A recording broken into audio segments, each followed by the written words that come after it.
wabarakatuh.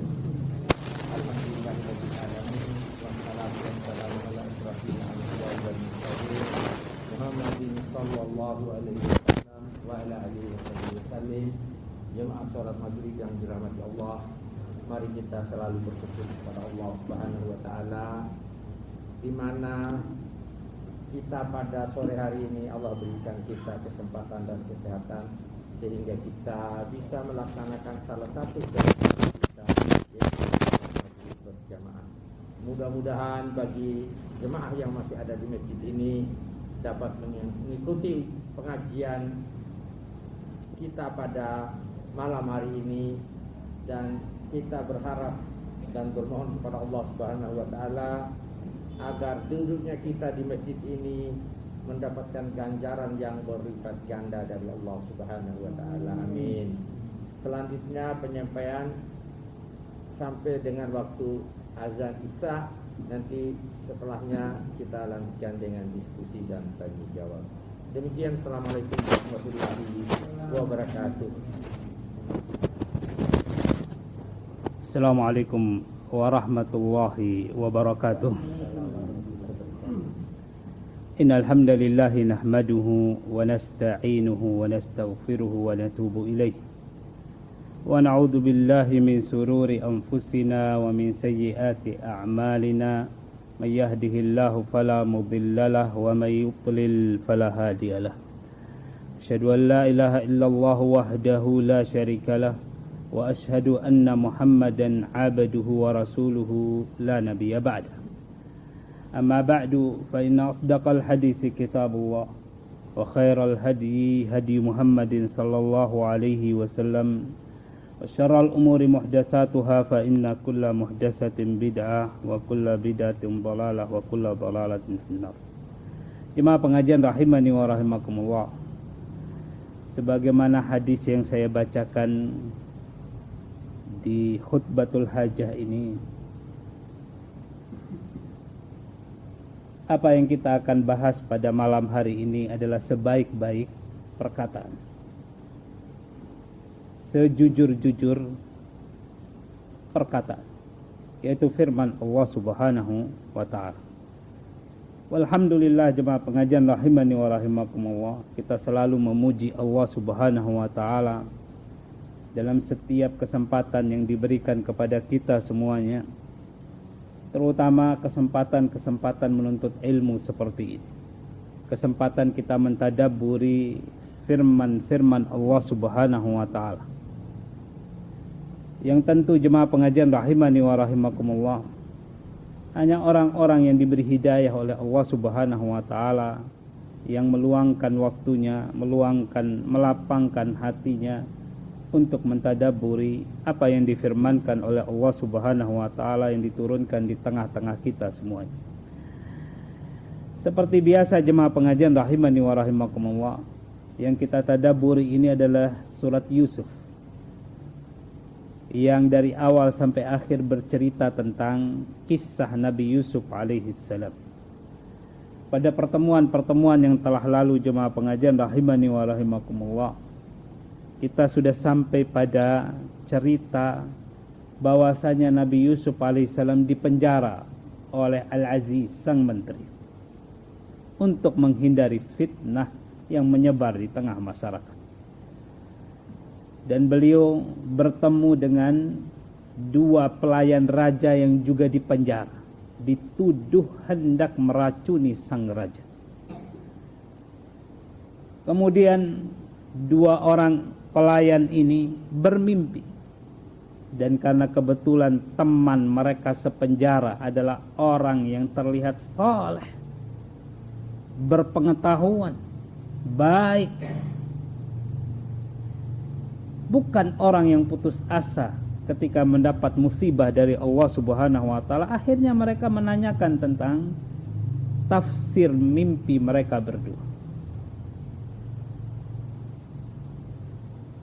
Nabi Yusuf alaihissalam melihat kesempatan untuk mendakwahi dua orang.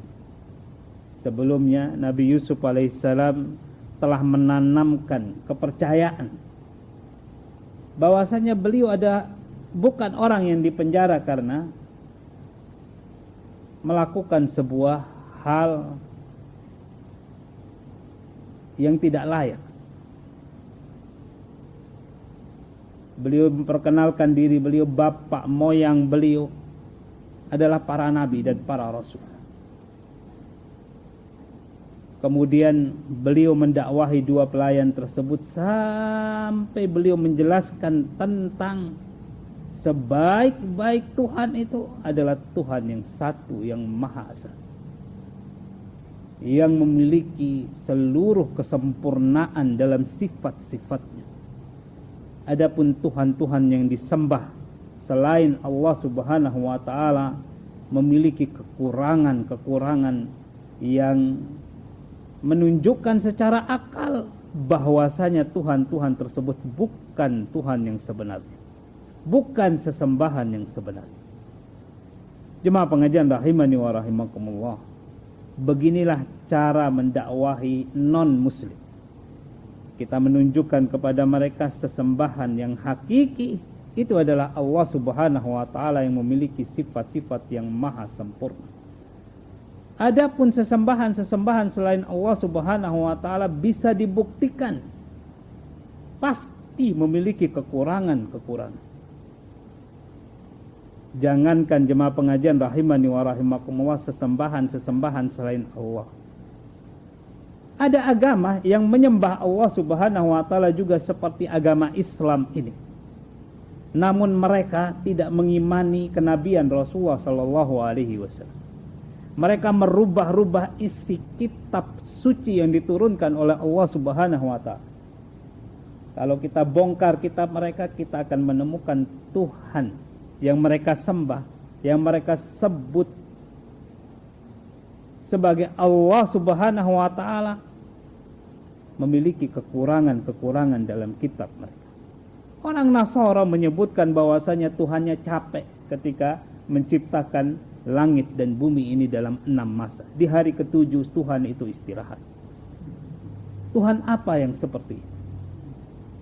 Bahkan Tuhan memiliki istri, memiliki anak yang anaknya disalib, yang kemudian subhanallah tidak layak jemaah pengajian rahimani wa rahimakumullah disebut sebagai Tuhan karena menunjukkan kelemahan dari sisi sana dan sisi sini. Begitu juga dengan orang-orang Yahudi. Bahkan menuduh Allah Subhanahu wa taala yadullah maglulah. Tangan Allah terbelenggu. Allah itu pelit katanya. Subhanallah. Menuduh Allah yang tidak-tidak. Adapun agama Islam jemaah pengajian rahimani wa rahimakumullah, nama-nama dan sifat-sifat Allah itu dijadikan sebagai salah satu dari pelajaran tauhid, pelajaran akidah, yang di situ jemaah pengajian rahimani wa rahimakumullah, umat Islam sepakat bahwasanya Allah Subhanahu wa taala tidak memiliki kelemahan sedikit pun. Bahwasanya sifat-sifat Allah maha sempurna. Yang kalau ada kesan ketidaksempurnaan berarti orang tersebut tidak tahu apa penafsirannya, tidak membaca penjelasan para ulama di dalam. Jemaah pengajian rahimani wa rahimakumullah, setelah itu semua Nabi Yusuf alaihissalam baru kemudian menafsirkan mimpi dua pelayan raja tersebut.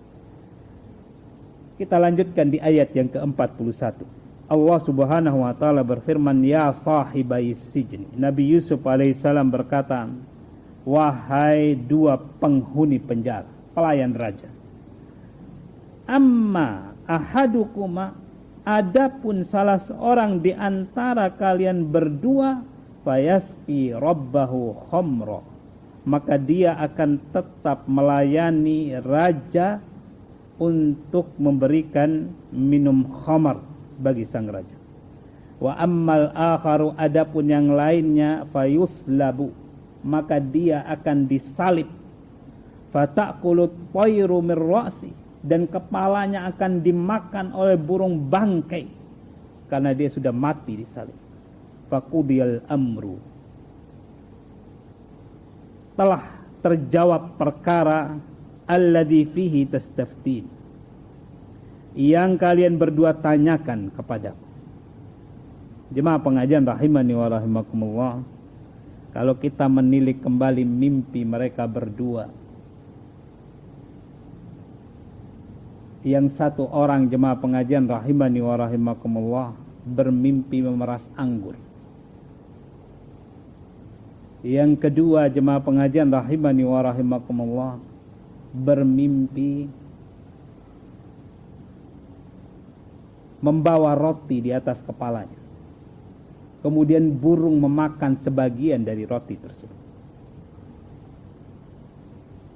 Para ahli tafsir mimpi berkata jemaah pengajian rahimani wa rahimakumullah, melihat latar belakang kejadian bahwasanya keduanya ini dituduh meracuni raja. Dan meracuni raja itu jemaah pengajian rahimani wa rahimakumullah hukumannya hukuman mati. Kalau ada mimpi mereka berkaitan dengan ini, maka penafsirannya itu jemaah pengajian rahimani wa rahimakumullah tentu akan lebih terarah kepada hukuman apa yang mereka akan terima, atau siapa yang selamat di antara mereka. Sehingga menafsirkan mimpi itu butuh mengetahui latar belakang seseorang. Sedang apa, kondisi apa sekarang mereka. Tidak bisa seseorang menafsirkan mimpi, saya bermimpi demikian, kemudian langsung dijawab begitu saja. Mesti diketahui dulu orang ini sedang apa, atau keadaannya bagaimana pada saat. Mesti diketahui apakah orang tersebut soleh atau tidak soleh. Karena berbeda mimpi orang yang soleh dengan orang yang tidak soleh. Nabi Yusuf alaihissalam sudah mengetahui bahwasanya pekerjaan mereka berdua ini adalah pelayan raja, memberikan makan dan minum raja. Makan dan minum tersebut ada racunnya. Tentu jemaah pengajian rahimani wa rahimakumullah, Nabi Yusuf alaihissalam menafsirkan mimpi sesuai dengan kondisi yang terjadi pada saat itu, yang mereka hadapi, yang mereka berdua hadapi.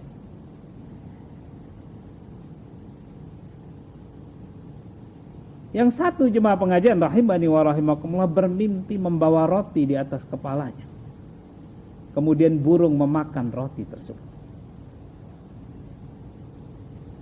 Tentu roti jemaah pengajian rahimani wa rahimakumullah, pekerjaannya selama ini membuat roti, kemudian bisa dimakan oleh burung. Itu orang jemaah pengajian rahimani wa rahimakumullah, tentu pekerjaannya dilalaikan oleh dia. Kalau sampai rotinya dimakan oleh burung, dia lalai dalam menjalankan pekerjaan. Dari sini Nabi Yusuf alaihissalam menafsirkan bahwasanya ini orang memang lalai dalam pekerjaan.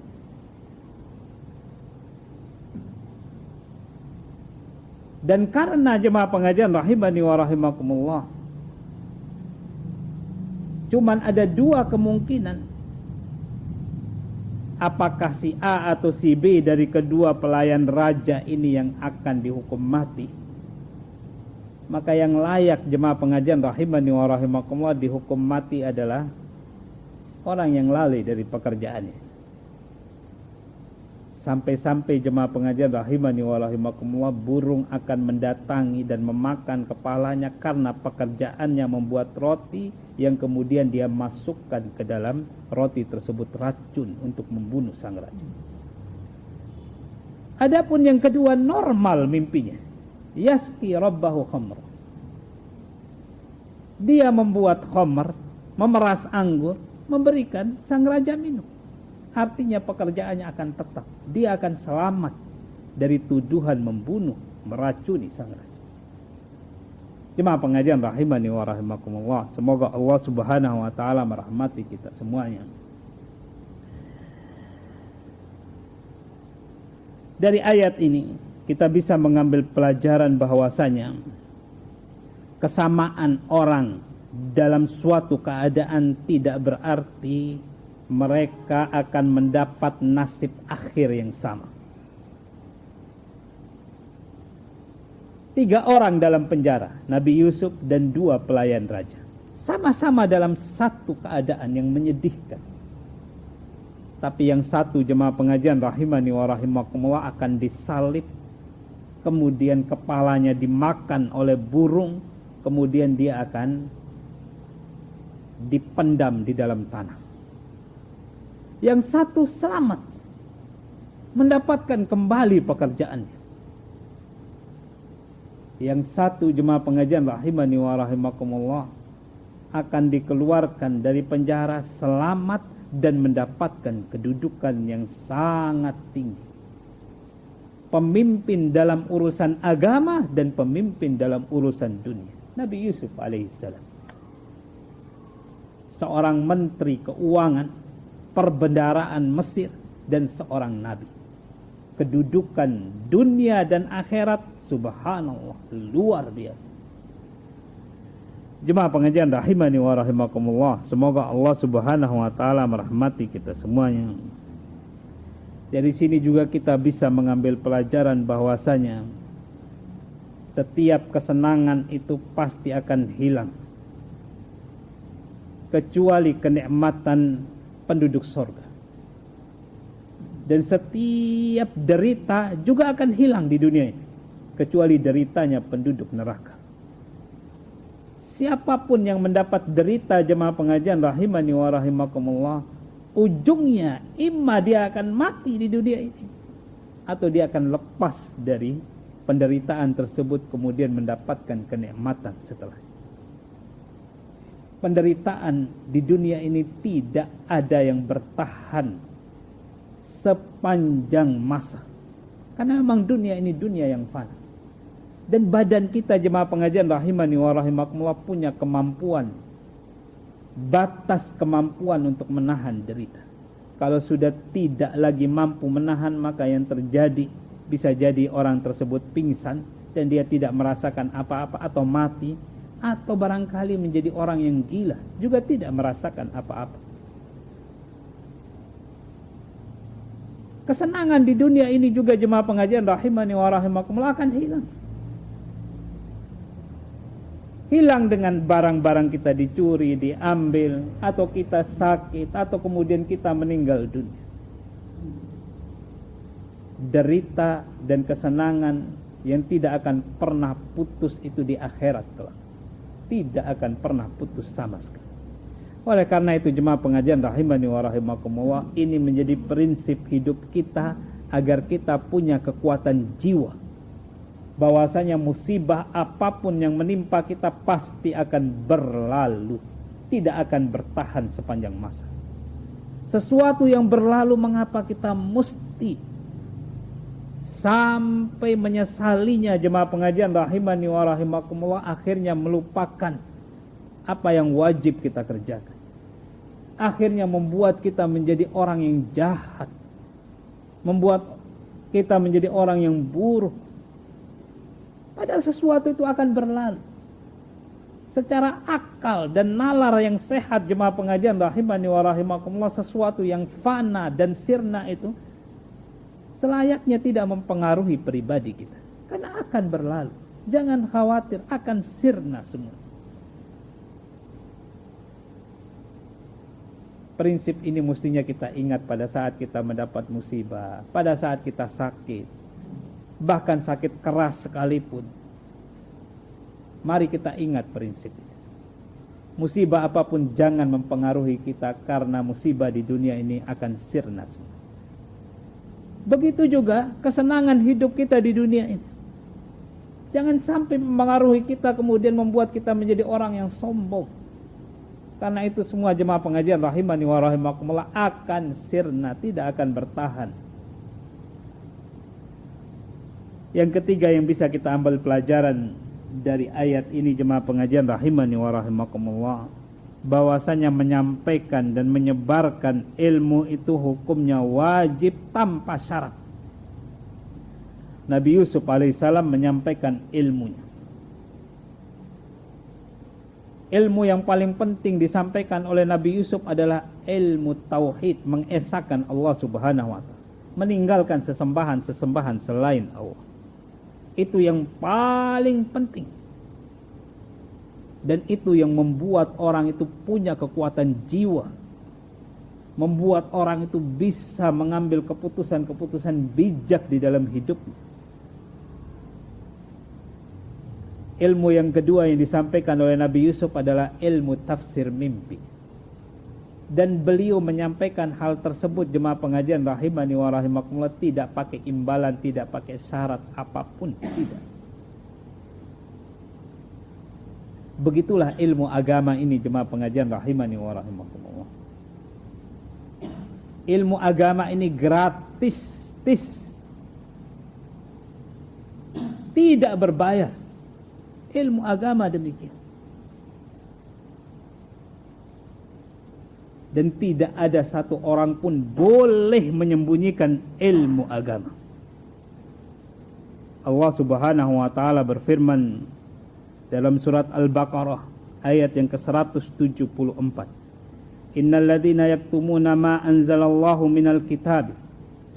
Sesungguhnya orang-orang yang menyembunyikan apa yang diturunkan oleh Allah Subhanahu wa taala dari Al-Qur'an ini, wa yashtaruna bihi thamanan qalila, dan mereka menjualnya dengan harga yang murah, ulaika ma yaquluna fi butunihim illan nar. Mereka ini tidaklah memasukkan apa yang mereka makan ke dalam perut mereka kecuali api. Wala yukallimuhumullahu yaumal qiyamah, dan mereka ini tidak akan diajak bicara oleh Allah di hari kiamat kelak. Wala yuzakkihim, dan Allah tidak akan menyucikan dosa-dosa mereka. Walahum azabun alim, dan bagi mereka azab yang pedih. Jemaah pengajian rahimani wa rahimakumullah, haram hukumnya menyembunyikan ilmu. Ilmu itu harus disampaikan. Jemaah pengajian rahimani wa rahimakumullah, semoga Allah Subhanahu wa taala merahmati kita semuanya. Begitu juga di surat Al-Baqarah ayat yang ke-159, Allah berfirman, innal ladzina yaktumuna ma anzalna minal bayyinati wal huda. Sesungguhnya orang-orang yang menyembunyikan apa yang kami turunkan dari penjelasan dan petunjuk, mim ba'di ma bayyanahu lin-nasi fil kitab, setelah kami menjelaskan ayat-ayat tersebut kepada manusia di dalam Al-Quran, ulaika yal'anuhumullah, mereka itulah orang-orang yang dilaknat oleh Allah, wa yal'anuhumul la'inun, dan dilaknat oleh siapa saja yang bisa melaknat. Hukumannya berat, jemaah pengajian rahimani wa rahimakumullah. Kalau ada yang bertanya, Ustadz di pondoknya itu kan bayar uang SPP, bagaimana itu Ustadz? Jualan ilmu jadinya Ustadz ini. Tidak demikian, jemaah pengajian rahimani wa rahimakumullah. Ilmunya gratis, tapi pelayanan yang ada di dalamnya itu berbayar. Kalau mau yang gratis, datang ke masjid, ya, itu gratis. Pelayanan makan dan minum, listrik, itu semua berbayar. Dan saya juga selalu menasehati para ustadz-ustadz di sana, jangan jual ilmu. Jadi gaji yang Anda terima ini bukan untuk membayar ilmu yang Anda miliki, karena itu tidak layak. Kita tidak jual beli ilmu di sini. Tapi gaji yang diterima itu menjadi penutup agar kebutuhan-kebutuhan hidup mereka itu bisa terpenuhi, supaya mereka tidak mencari pekerjaan lain kemudian meninggalkan apa yang mestinya mereka kerjakan di lembaga pendidikan. Sehingga mereka wajib ikhlas. Jemaah pengajian rahimani wa rahimakumullah, semoga Allah Subhanahu wa taala merahmati kita semuanya. Oleh karena itu di pondok pesantren, jemaah pengajian rahimani wa rahimakumullah, tidak ada orang yang dipecat karena tidak punya uang. Barangkali dulu punya uang, terus kemudian akhir-akhirnya tidak punya uang. Ya, selalu ada negosiasi dan selalu ada keringanan. Ya, kalau tidak mampu bayar juga pasti digratisin. Jemaah pengajian rahimani wa rahimakumullah, semoga Allah Subhanahu wa taala merahmati kita semuanya. Ayat yang ke-42.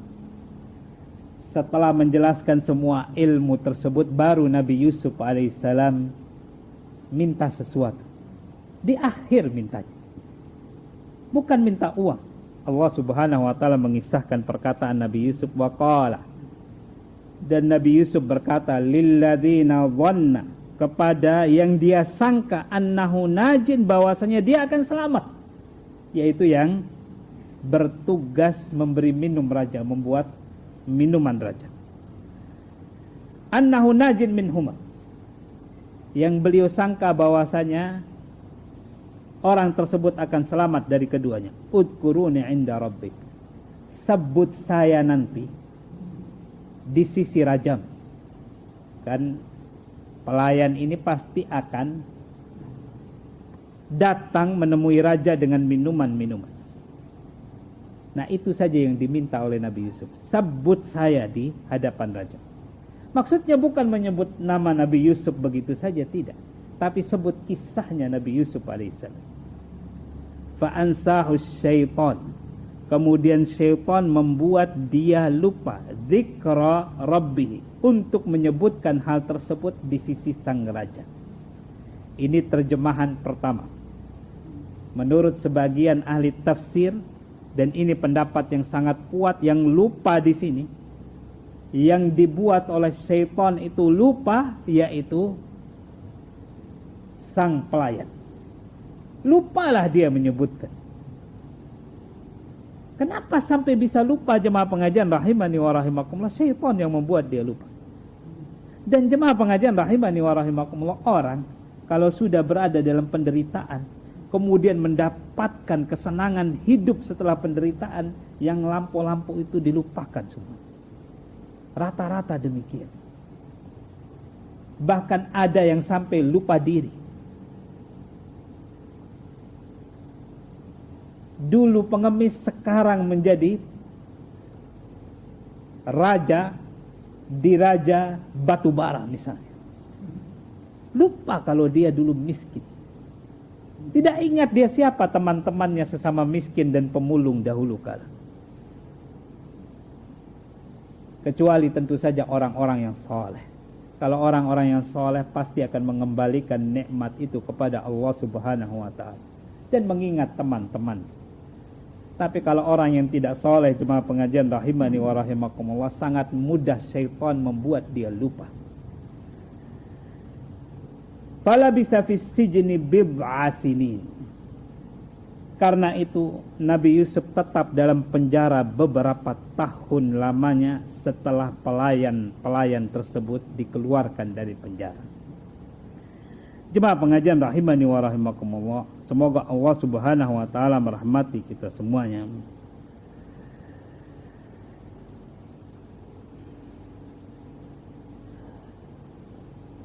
Keberadaan dua orang pelayan raja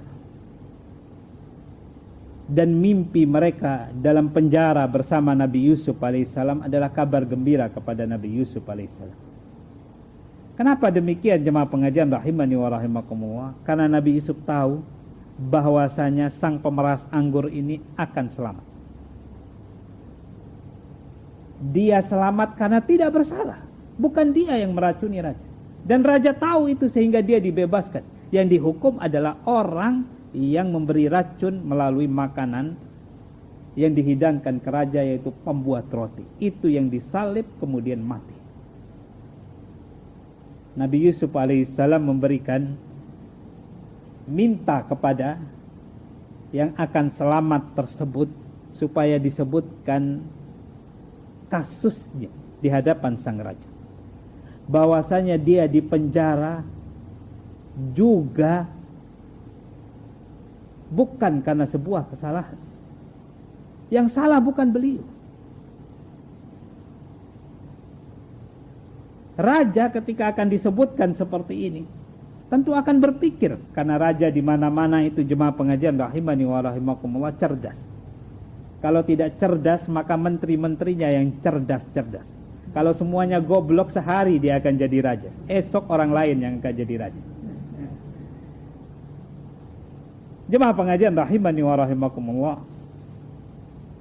tentu sang raja akan menimbang, ini pelayan saya tidak bersalah, saya bebaskan. Ada juga ternyata orang di penjara tersebut tidak salah juga, sudah bertahan lebih lama daripada pelayan saya. Kalau ini saya bebaskan, tentu yang itu lebih pantas saya bebaskan. Sama sekali tidak ada kesalahan, tidak ada tuduhan apa-apa kepada dia. Sehingga jemaah pengajian rahimani wa rahimakumullah, tertanam dalam diri Nabi Yusuf alaihissalam, saya akan bebas. Jemaah pengajian rahimani wa rahimakumullah, semoga Allah subhanahu wa ta'ala merahmati kita semuanya. Cuman menurut sebagian ahli tafsir, kalau tadi jemaah pengajian rahimani wa rahimakumullah, yang dibuat oleh syaitan lupa itu adalah pelayan raja, lupa menyebutkan hal tersebut bertahun-tahun. Sebagian kecil ahli tafsir mengatakan bahwasanya yang dibuat lupa di sini oleh syaitan adalah Nabi Yusuf alaihissalam. Kenapa jemaah pengajian rahimani wa rahimakumullah? Karena dalam penyampaian beliau ketika menafsirkan mimpi, beliau tidak menyebutkan insya Allah. Coba kita kembali lagi jemaah pengajian rahimani wa rahimakumullah, di ayat yang ke-41. Wahai dua pelayan raja yang dipenjara, salah seorang di antara kalian akan memberi minum rajanya kembali, dan yang satu akan disalib kemudian dimakan kepalanya oleh burung. Kemudian Nabi Yusuf alaihissalam memastikan bahwasanya ini adalah sebuah ketetapan, terjawab sudah yang kalian berdua tanyakan kepadaku. Qudiyal amr, selesai sudah. Seperti ini penafsiran. Beliau tidak menyebutkan insya Allah. Ada juga nabi yang diuji oleh Allah subhanahu wa ta'ala karena tidak menyebutkan atau mengembalikan suatu perkara kepada Allah subhanahu wa ta'ala, yaitu Nabi Musa alaihissalam. Ketika ditanya dalam hadis yang sahih diriwayatkan oleh Imam Bukhari, ketika beliau berkhutbah dengan khutbah yang membuat Bani Israel itu berlinang air mata, sangat menyentuh hati. Nabi Musa alaihissalam ditanya oleh Bani Israel, siapa orang yang paling berilmu di dunia sekarang? Nabi Musa alaihissalam menjawab apa? Ana, saya. Kemudian Allah subhanahu wa ta'ala tidak suka dengan jawaban tersebut. Dan Allah subhanahu wa ta'ala menegur Nabi Musa alaihissalam, ada hambaku yang aku beri ilmu yang engkau tidak memiliki ilmu tersebut. Akhirnya Nabi Musa alaihissalam mau menuntut ilmu kepada Khidir alaihissalam. Diuji oleh Allah subhanahu wa ta'ala. Bahkan jemaah pengajian rahimani wa rahimakumullah, beliau diuji dan tidak lulus ujian karena tidak bisa bersabar. Akhirnya kalau bahasa kasarnya jemaah pengajian rahimani wa rahimakumullah, dipecat jadi murid oleh Nabi Khidir alaihissalam. Sering saya sampaikan kepada santri-santri saya, bukan hanya Anda saja yang bisa dipecat. Nabi Musa saja bisa dipecat oleh Allah subhanahu wa ta'ala melalui Nabi Khidir alaihissalam ketika menuntut ilmu karena tidak sabar. Padahal beliau seorang nabi subhanallah, gurunya jemaah pengajian rahimani wa rahimakumullah diperselisihkan. Khidir alaihissalam ini nabi atau wali? Pendapat yang rajih wallahu taala alam, beliau seorang nabi.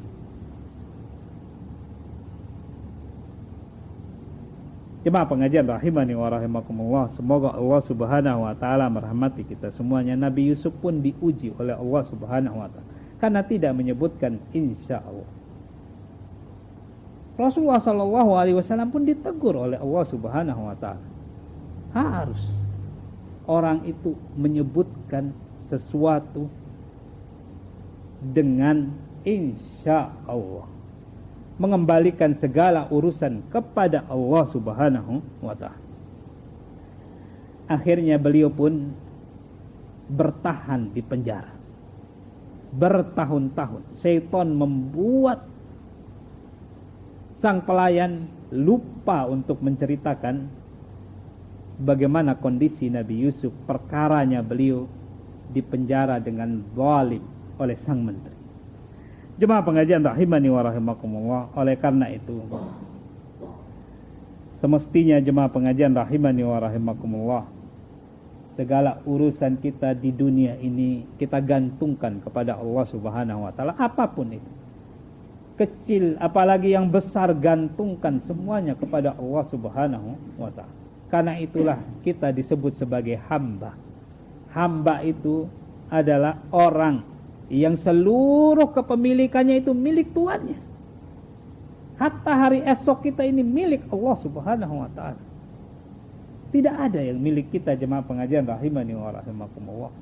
Ilmu kita milik Allah, harta kita milik Allah. Esok hari, bahkan sejam lagi, sedetik lagi milik Allah Subhanahu wa taala. Oleh karena itu sudah menjadi kewajiban kita untuk mengembalikan segala sesuatu kepada Allah Subhanahu wa taala. Jemaah pengajian rahimani wa rahimakumullah, dari kisah ini juga, ayat ini, ayat yang ke-42 ini, kita bisa mengambil pelajaran bahwasanya meminta tolong kepada siapa saja yang bisa menghilangkan kemudaratan kepada kita itu boleh hukum. Minta tolong kepada orang kafir juga boleh. Minta tolong kepada orang yang mampu menghilangkan kemudaratan. Oleh karena itu ketika Saddam Hussein rahimahullah ta'ala, semoga Allah merahmati beliau, menyerang Kuwait, menganeksasi Kuwait, itu rajanya melarikan diri, rakyat-rakyatnya melarikan diri, dan orang yang paling dibenci oleh penduduk Kuwait adalah Saddam Hussein rahimahullah ta'ala. Jemaah pengajian rahimani wa rahimakumullah, ketika itu Amerika siap menolong, dan fatwa kibarul ulama pada saat itu membolehkan orang itu minta tolong sama Amerika supaya Saddam Hussein ini meninggalkan Kuwait, tidak merebut hak penduduk Kuwait. Walaupun Saddam Hussein mengatakan itu hak saya Kuwait itu.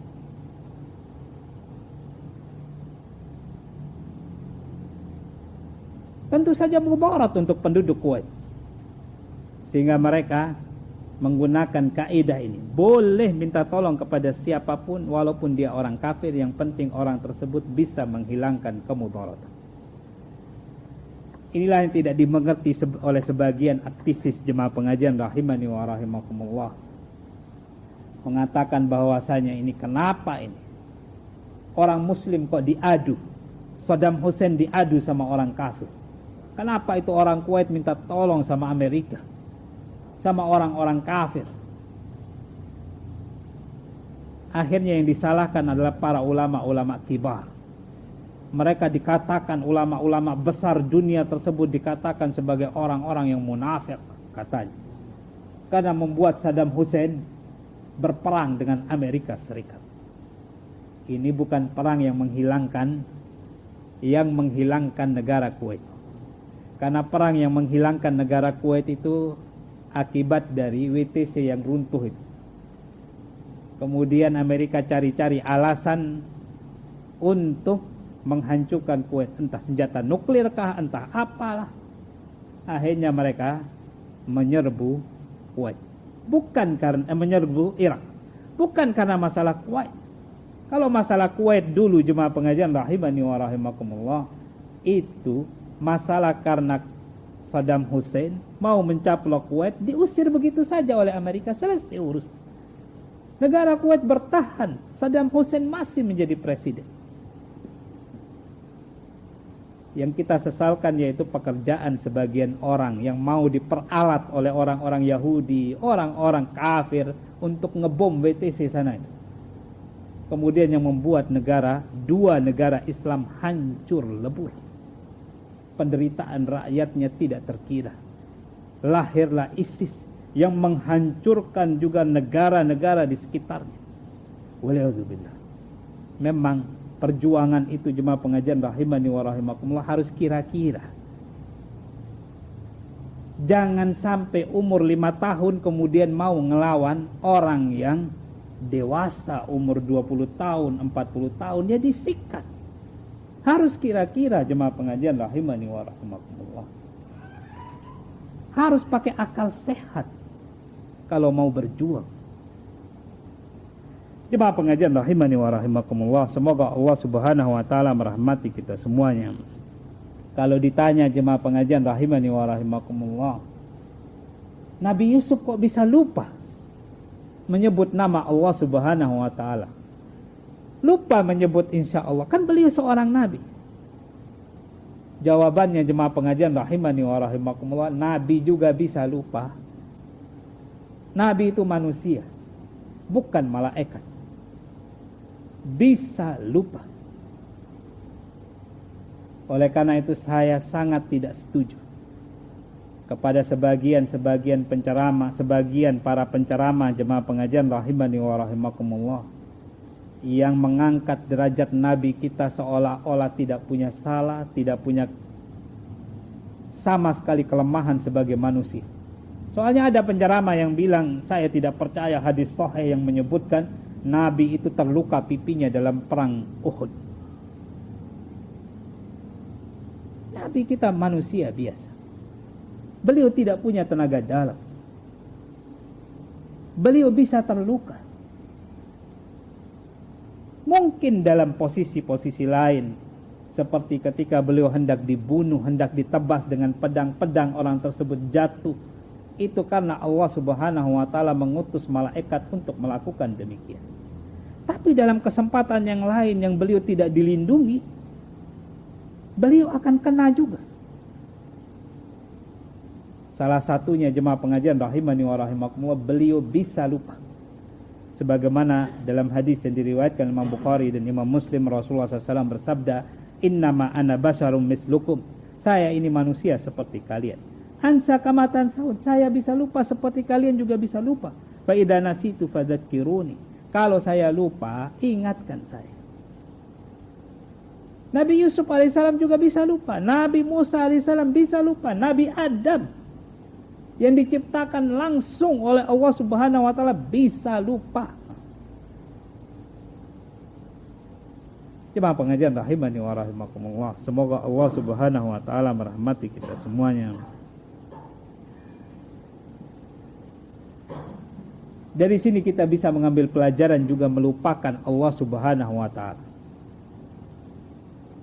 Dengan sengaja itu bisa mendatangkan kemudaratan. Dengan tidak sengaja saja jemaah pengajian rahimani wa rahimakumullah, seperti kasus Nabi Musa, seperti kasus Nabi Yusuf alaihissalam, kalau yang seperti ini penafsirannya betul menurut sebagian ahli tafsir, karena ini pendapat kedua jemaah pengajian rahimani wa rahimakumullah, itu bisa mendatangkan cobaan dari Allah Subhanahu wa taala. Walaupun jemaah pengajian rahimani wa rahimakumullah, orang yang lupa dengan tidak sengaja itu tidak berdosa, akan tapi masih memiliki kekurangan, dan kekurangan itu bisa mendatangkan musibah. Jemaah pengajian rahimani wa rahimakumullah, semoga Allah Subhanahu wa taala merahmati kita semuanya. Nabi Yusuf alaihissalam seorang nabi tentu lebih tinggi derajatnya dari seorang wali. Itu pendapat Ahlus Sunnah wal Jamaah. Karena ada sebagian golongan jemaah pengajian rahimani wa rahimakumullah yang mengatakan bahwasanya wali itu lebih tinggi dari para nabi dan para rasul.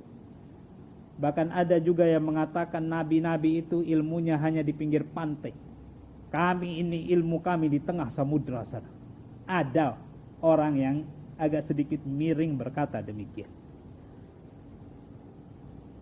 Kita Ahlus Sunnah wal Jamaah berpendapat yang paling mulia itu Rasul, kemudian Nabi, kemudian setelah itu baru wali-wali Allah Subhanahu wa ta'ala.